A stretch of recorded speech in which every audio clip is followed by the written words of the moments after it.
Where is TRON?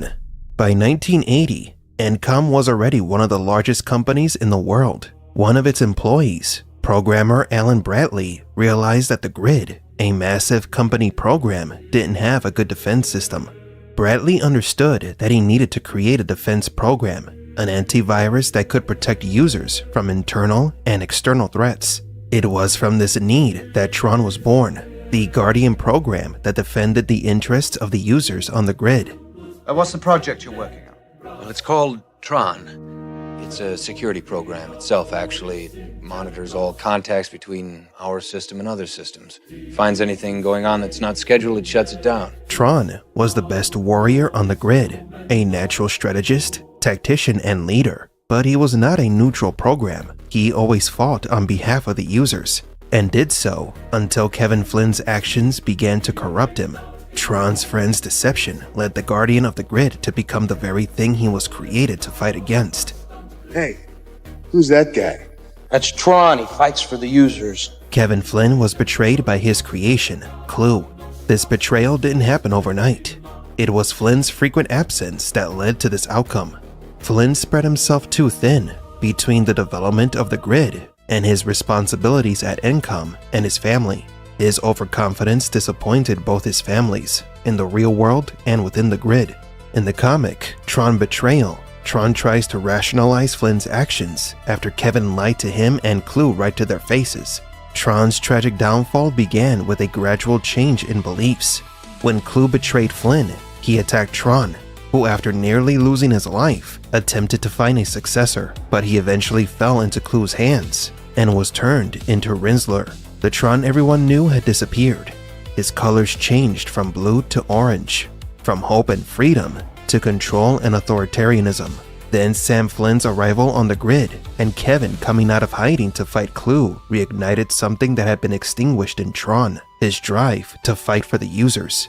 And in a final act of heroism, he helped the Flynns escape Clue. TRON showed that he still had the strength to resist the programming imposed on him by Clue, but by sacrificing himself, he made it clear that his loyalty to the users was stronger than any corruption.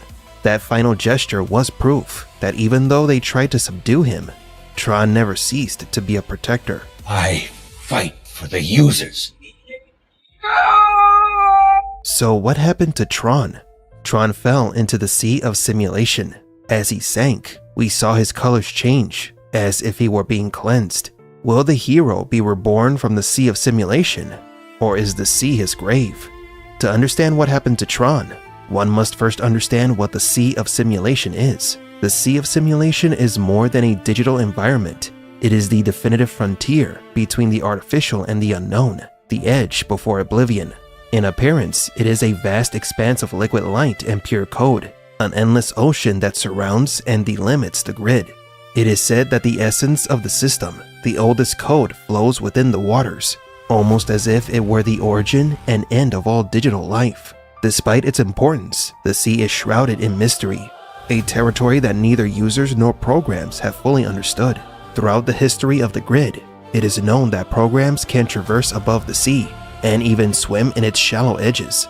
However, there has always been the belief that any program that falls into the deep sea would de-res, dissolving into the ocean of data, never to return. This is the risk of exploring the unknown, but the sea is also where the impossible happens.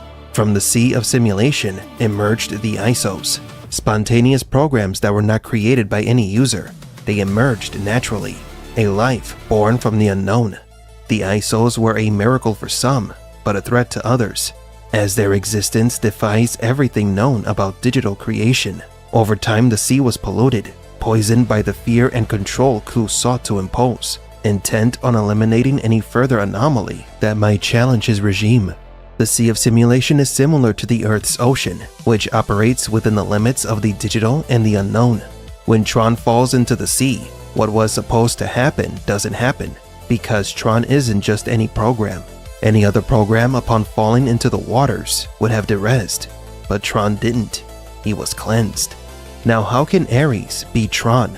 Just as there are programs designed to reason and organize the system, there are others whose purpose is to protect it. TRON was created for protection and surveillance, to prevent the system from being corrupted. He is an antivirus, but also exists from an idea, the belief in the users, the notion that something exists beyond programming and centralized control. This is perhaps the most important aspect of Tron's character. Unlike other franchises where a character's name is tied to an actor, the idea of Tron doesn't depend on a specific identity. Tron is a title, a symbol, a guardian of the simulation that represents the will of its users, meaning that any program, no matter how insignificant, can become Tron as long as they believe in the users. Tron isn't just a program, it's an idea. In Tron Uprising, the animated series, we're introduced to Beck, Tron's first successor. And while we'll talk about him and the series in other videos, the show made it clear that Tron has always been an idea, not a singular character. Tron is the hope of escape when everything seems predetermined. Sounds familiar, doesn't it? The function of the One is now to return to the source, allowing a temporary dissemination of the code you carry, reinserting the prime program. It's the hope that something else exists beyond the beyond. It's the faith in the improbable. While others fight for power, ambition, or control, Tron fights for others. Because at its core, Tron is the best of the human soul manifested within software. Clue betrayed me, left me with scars that will never heal. He took everything from me, everything but my name. I need you to help me carry on that name. Show everyone that as long as Tron lives, there is still hope. Ares became that idea the moment he received the permanence code. The film is titled Tron because Ares fulfills the roles of that archetype. Ares became the savior of humans, a program willing to sacrifice himself to find permanence in the world that only wanted to use him as a weapon of war. He exemplifies all the qualities of Tron in the real world. While it is understandable that people expected to see a movie with Tron himself in it, it has been long established that Tron has evolved beyond Alan Bradley's original software protection program. Hopefully, over time, people will come to understand that Tron was in the movie, and his name is Ares. What was Kevin Flynn's true objective? In a story told in depth outside the Tron movies, in a comic book, Kevin Flynn's wife died of a terminal illness. The tragedy of losing his wife changed Flynn's perspective on life forever. He feared that the same disease that took his wife could also take his only son, Sam. His mourning led him to become obsessed with an idea that would haunt him for the rest of his life: finding permanence, a way to conquer death. It was then that he began conducting experiments within the grid, searching for miracles capable of eradicating all diseases. The grid, a digital frontier. I tried to picture clusters of information as they moved through the computer. What did they look like? Ships? Motorcycles? Were the circuits like freeways? I kept dreaming of a world I thought I'd never see. And then, one day, I got in. In his logs, Kevin spoke of the grid as a space where perfection could be achieved. He believed that if he could understand the patterns that formed digital life, he could translate that knowledge into the real world and halt biological deterioration. His vision was to create a stable system that would reveal the formula for preserving human life. The grid became his life's work and obsession. Therein, he placed his hope that humanity could one day cure all weaknesses. The grid, a digital frontier. I tried to picture clusters of information as they moved through the computer. What did they look like? Ships? Motorcycles? Were the circuits like freeways? I kept dreaming of a world I thought I'd never see. And then, one day, I got in. What happens next is common knowledge. Kevin was subsequently trapped inside the grid while trying to uncover its secrets, searching for the key to immortality, which would later be called permanence in Tron Ares. Sam, 2 nights before he disappeared, he came to my house. I've cracked it, he kept saying. He was talking about genetic algorithms, quantum teleportation. He said he was about to change everything, science, medicine, religion. Eventually, competing powers would bring the grid into the real world. However, the imperfect world of the grid wasn't fully compatible with the human world. There was a limitation. Programs from the grid could only exist in the real world for 29 minutes before derezzing. Why 29 minutes? Is there a meaning behind that specific number? Well, 29 is an odd number, just on the verge of becoming an even number. 29 symbolizes imperfection, what the program wants to be, but cannot be. 29 minutes is the life expectancy for programs in the real world. Like humans, who have a life expectancy of about 75 years. Every being, whether a program or a user, has an expiration date, and this struggle for survival is what connects the trilogy. The search for permanence led Kevin to enter the grid and Ares to escape it, making both characters the same but different. Both seek to prolong existence beyond the preordained. They were searching for a miracle that would be found in the arrival of the ISOs. I created the perfect system! The thing about perfection is that it's unknowable. It's impossible, but it's also right in front of us all the time. You wouldn't know that because I did it when I created you. I'm sorry, Blue. So what is TRON Ares about? What's the hidden story behind it? Man's struggle to not be forgotten has existed since time immemorial. Humans have tried and failed to beat the inevitable. To live forever has always been a dream, but the most we can hope for is to leave our mark on the world before we die. Deep down, many people have always longed to transcend the end of life, to achieve permanence or immortality. However, all sentient life forms in the real world, human or program, have an expiration date. Yet Ares managed to overcome that limitation and escape with the gift of permanence. Ares wasn't saved by his creator. He found salvation through the digital god, Kevin Flynn. There. Flynn. Greetings, program. TRON Ares is about the desire to transcend the limitations of existence, to achieve immortality while fighting against the limits of time. Ares understands that to overcome his limits, he must overcome his creator, Julian Dillinger. This reminds us of Friedrich Nietzsche's idea of the death of God, where man can only transcend when they accept that their creator has died. Ares is the one who forsakes and rebels against his creator to achieve transcendence. The theme of permanence connects all three Tron movies. The permanence code that Kevin Flynn gave Ares transformed his uniform color to white, symbolizing his transformation into a user, or ISO. Ares can now exist in the real world permanently, and that finally answers the question that has been hanging around since the first movie, whether the grid and the real world can coexist. At the end of TRON Ares, it is reported that Encom has created new cures for diseases. Among many other humanitarian gestures, Flynn's dream was fulfilled, the union between the real and the digital. Philosophically speaking, the story closes the cycle that began with the previous two films, creation trying to surpass its creator within an imperfect world. It maintains the Gnostic legacy of the franchise, where creations seek to escape control and break the limits of their prison, pursuing their form of transcendence. And number 1, the Master Control is still in control. To understand what the Master Control program is, once again have to backtrack to the beginning, before the grid, when Encom was still a promising company with untapped potential. It was in 1982 that Edward Dillinger inadvertently unleashed the Master Control program, a program that nearly took over the world. How did an insignificant program become the greatest threat that ever existed? Do you realize how many outside systems I've gone into? How many programs I've appropriated? The Master Control program began as a chess program created by Walter Gibbs, Kevin Flynn's mentor. As we've mentioned in previous videos, Encom started as a maker of computer programs and video games. The first version of the MCP was designed as a game for fun. The chess program sought to be entertaining and efficient. It learned from the players and evolved to become more adept at playing chess. The chess AI was ever learning how to compete against the best chess players. Edward Dillinger soon realized that this program, which was always seeking efficiency, could help him achieve all his selfish goals. Thus, the chess program was modified by this ambitious programmer, transforming it from a game that sought efficiency to entertain players into the Master Control program that sought efficiency to increase the power and influence of its user and creator, Edward Dillinger.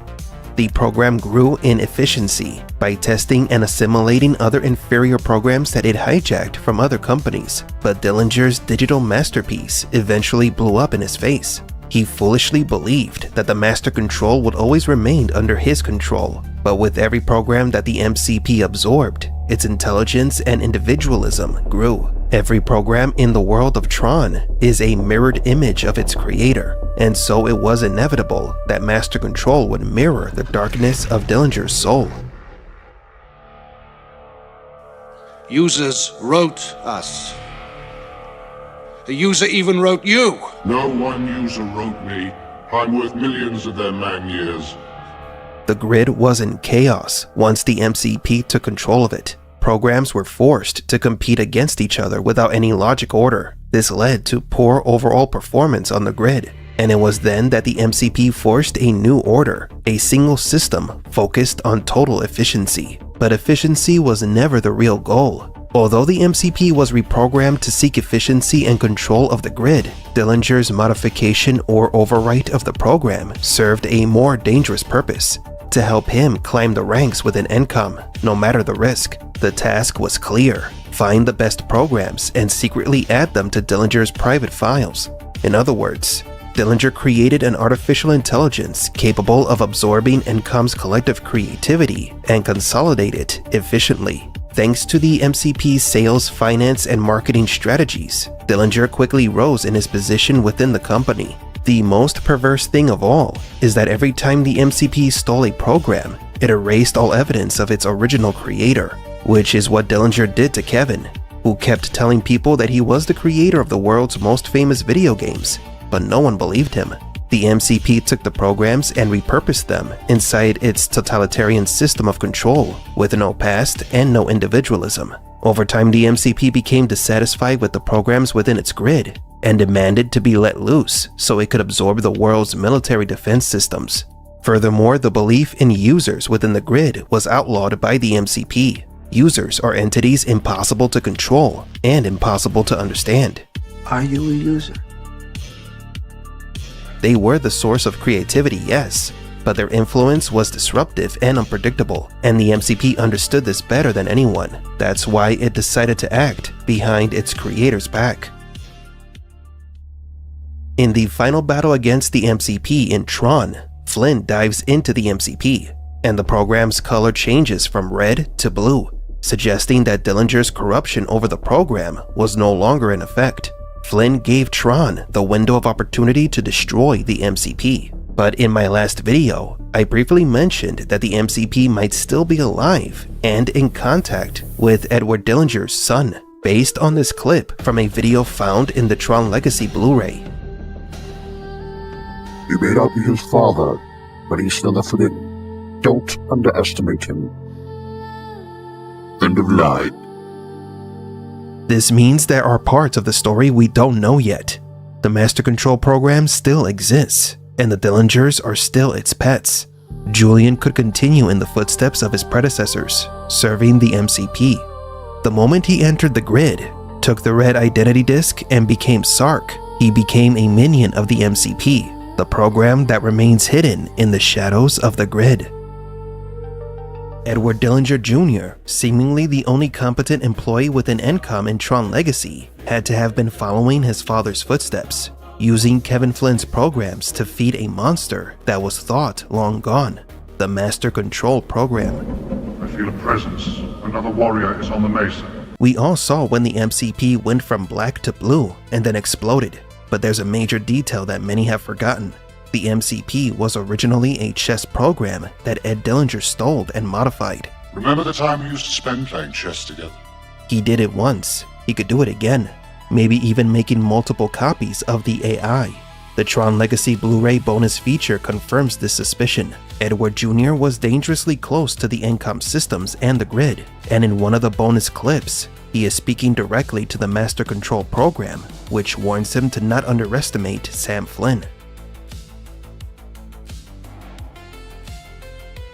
Yes.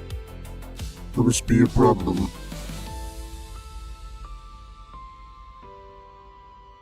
He may not be his father, but he's still a Flynn. Don't underestimate him. End of line. Fast forwarding to TRON Ares, where we discover that the Dillinger family is bigger than we thought. The film introduces two new Dillingers, Elizabeth Dillinger, Edward Sr.'s daughter, and Julian Dillinger, his grandson, who has created a new grid, or repurposed an old one, and a new Master Control program, Ares. But like his ill-fated granddad, Julian lost control of his creation, which ultimately led to the death of his mother, Elizabeth. Instead of facing the consequences of his actions, Julian hid where no cop could find him. inside the grid. His grid is showered in red, and in the Tron franchise, red symbolizes oppression, power, and dictatorial control of the system, which is fitting that a grid created by a Dillinger would be crimson, since all they want is power and control. You know, you can remove men like Alan and me from the system, but we helped create it. And our spirit remains in every program we design for this computer. Don't worry about Encom anymore. It's out of your hands now. Once inside the grid, Julian finds Sark's identity disk. Sark was the program version of his grandfather, Edward Dillinger, who fought against Tron and served the Master Control program. The identity disk aren't simple tools or storage devices. They contain the thoughts, beliefs, memories, history, and choices of their users. In other words, the identity disks are the digital echo of the user. If Edward Sr. anticipated his family's downfall, he may have programmed a backup of everything he had done that only someone from his family could acquire. When Julian Dillinger grabs Sark's identity disk, he is holding the legacy and memories of his grandfather. Here's where the idea becomes disturbing. By taking Sark's disk, not only does Julian inherit Sark's uniform and rank, but also gains his grandfather's knowledge. The result is a Dillinger hybrid, Julian's intelligence with Edward Sr.'s memories. Julian is not another Sark, but the ultimate evolution of the Dillingers. What are you doing? Oh, just trying to change the world, Mother. But by taking the red identity disk, Julian is heir to the red grid, which leaves us with some questions. If Julian Dillinger is the new Sark, who is the Master Control program, why didn't he automatically take the position of the MCP since Ares betrayed him and Athena was destroyed? The disturbing answer? The reason Julian is the new Sark and not Master Control is that the real MCP still exists. The original or a copy hidden within Dillinger's grid, and it needs its Sark. Sark, all my functions are now yours. Take them. The two factions are in place. The MCP with Dillinger and Ares with the Flynns and Cora. And maybe even Tron could reappear once the Master Control makes his grand return known to the world. I fight for the users. Tron Ares lays the groundwork for a war that is inevitable between the grid and the real world. It's only a matter of time before the permanence code falls into Dillinger's hands and the war begins. So what do you think? Will we see Julian Dillinger as Sark? Is the Master Control program still around? And could Tron return to defeat the MCP one last time? I'm a GloomyGeek, and don't forget to like and subscribe. You think you're in control of this? You're not. It's too risky, Julian. Oops. If you think you're superior to us... You wouldn't want me to dig up Flynn's file and read it up on a VDT at the Times, would you? You're hacking Encom? It's just a peek over the garden wall. No one will notice. I feel a presence. Another warrior is on the mesa. Yes. Will this be a problem?